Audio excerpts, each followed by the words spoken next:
So this is the last video and it deals with the last section of the training. Okay, so here we are going to talk about what people are supposed to do if they feel unwell. So if somebody feels that they are suffering maybe from coronavirus disease, they have fever, they have symptoms of cough or like a cold or sore throat, body ache. So what should they do? So the first thing is stay at home. Okay, you don't want it to spread to other people, so absolutely don't go out unless it is for the sake of going to the health center or a doctor, but otherwise there's no going out. Okay, second thing is rest. Have Take rest just like with any illness, and the sooner you get better, the better it is. So take rest and drink plenty of water, but there's no need to sort of drink gallons of water. I mean, there are some myths going around that if you drink lots of hot water and you keep your throat continuously moist, then you don't get the disease. There's no evidence for that. Of course, if you're not well and you drink hot water, warm water, that will make you feel good. So just you can drink water, keep hydrated. The other thing is that when we talk about masks earlier, we can tell people that when they are at home with their family, there's no need for them to wear masks. But if the person is not well, then the person who is not well needs to wear a mask because they need to protect the remaining members of the family from getting the virus if they are not well. The other thing they need to do is try and keep in one part of the house. Don't go in common areas like the kitchen area. If you can be in a separate room with a separate bathroom, that is ideal. If you can't, then at least try and be in parts of the house where other people are not around. Okay. And also try not to touch or share common items, like, for example, touching remotes or touching switches. Okay. So it's better that other people do that and you don't touch these common items. Whatever you're using, you keep it separately, use it, and don't mix those things around with other people. So that is important. Keep in a separate part of the house, don't share common items. Okay. Then very importantly, ring the helpline. So Goa has a helpline number 104.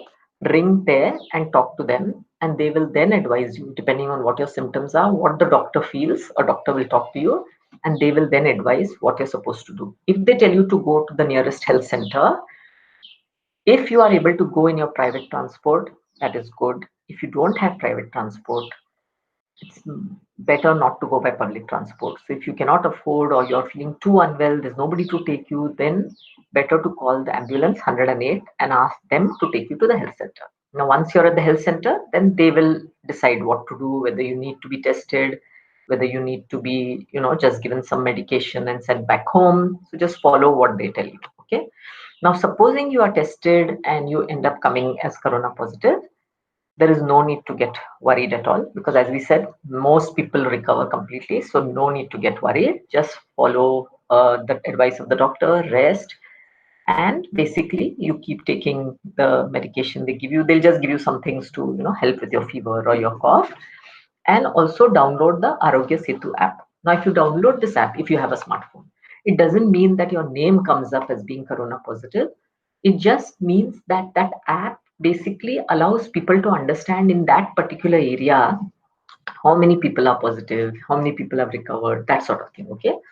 So it's not going to show your name. People are not going to come to know who exactly is positive, but it is just for a general understanding of how many people are there, whether people need to be more careful in the area, that sort of thing. You can download the app. Okay. But again, you repeat and tell people that if they are unwell, if they are diagnosed as positive, there is no need to get worried. Majority of people become completely fine within a week or 10 days. Their body fights back and they're completely fine. And if there are more serious symptoms, then as we talked earlier, the doctors in the hospital will take care. So there's no need to worry. Okay. Okay. So now we go to the next part about what to do if unwell. Some advice for the caregivers. So the first thing is that make sure that only one person is looking after the person who is unwell. And this person should be somebody who is not very old, not above 60 or 65, somebody who doesn't have existing diseases like blood pressure, diabetes, as we saw, talked earlier. These are a bit more likely to result in more serious symptoms. So we want to try to avoid them getting the disease, or somebody who's pregnant. So people with pre-existing diseases, it's better if they don't take care of the person who's unwell. And better that both people are wearing a mask, the person who's not well as well as the person who's looking after them. Okay. And in case the person who is not well eats something or uses some dishes, utensils, it's better they wash it themselves. But if they can't with soap and water, if they can't, then they should just keep it aside for a few hours or next day, and then the person who's caring for them can wash. Okay. Now, if the person who is not well is using a separate bathroom, that's fine. But if that bathroom is being used by others, then the carer can clean the common areas and handles, switches, and the common bathroom every day using soap and water, and can use bleach solution homemade with 5 tablespoons of bleach powder, which is easily available. Mix it with 4 liters of water, make a solution, and use it to clean places. Okay. So these are the simple things which need to be done. The other thing is make sure that all the doors, windows in that room are open. So also, if the person is in one room, there's no need to close that door and keep the person separate. Yeah, keep the doors, windows open so that there's air. The virus is not going to move from the air to different parts of the house. Just keep the doors, windows open. Keep that room ventilated. Okay, and also the person who is looking after that person, every time they interact with the person who is not well, best to wash your hands with soap and water. And supposing you're cleaning their bed, or you're removing the linen or some clothes, don't dust them, because in case there's some virus on it, don't want it to be thrown up in the air and then you breathe it in. Just take those things and keep them aside until you wash it like normal clothes. Just wash with soap and water. And in case, the one important thing is the caregiver should also keep monitoring the person who's not well. And in case they show any serious symptoms, like they complain of any chest pain or breathing problem, immediately breathing problem, or if they say that they are feeling, one part of the body is weak, or there's some mental confusion, or if you have talked to the doctor in the center and they've told you certain symptoms, or if there's some bluish discoloration, because we told you that there's difficulty in, there's low oxygen. So if you see some discoloration, some darkness of the lips, or anywhere else, then immediately contact the health center, ring 104, talk to a doctor, or if you've been to the health center, then you contact them again. Better to do these things on phone and follow the advice. And it is important not to wait. Okay, if you see anything like this, any of these symptoms, then take the person to the health center and get medical advice. Okay, so these are the things you need to tell the caregivers. So that sort of brings us to the end of the uh, presentation, the main bulk of the presentation. So here you can, again recap what was covered. There were mainly 4 parts.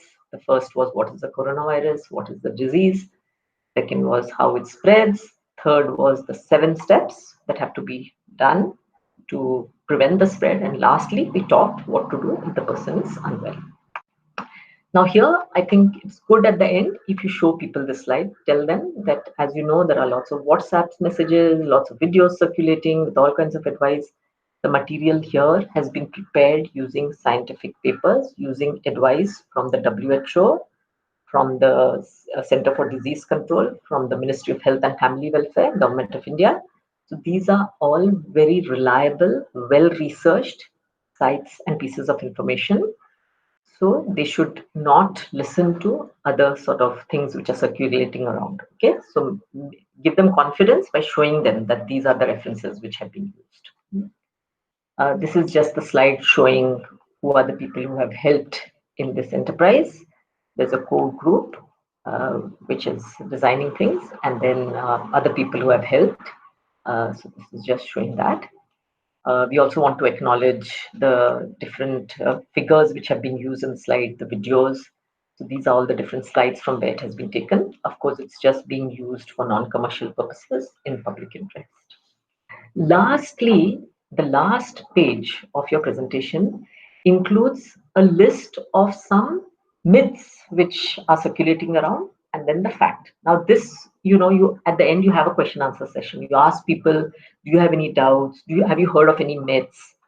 Are you concerned about certain things? So they will ask you a number of questions, and you would already know the answers if you've gone through this. You can also put this up in the end, or basically if you're not using a PPT, then you explain to them, when they ask you questions, or you proactively ask them if they've heard anything like this, and then you provide them what is the actual fact, and explain to them. In case somebody asks something which you don't understand, or you're not sure of the answer, then it is best to say that you will find out about this and you contact your health center doctor, or now that you all are being trained, then you know who the Mamlatdar is. You can ask them. They can then ask the person coordinating this whole enterprise, and then we can, of course, find out the answers and let you know. Okay. So if you don't know the answer, just say you don't know, and you will find out. Okay. So that brings us to the end of the session, and hope this training is useful. And by using these videos, it brushes up the face-to-face sessions you've had, and you find it useful in undertaking your own communication sessions. Thank you.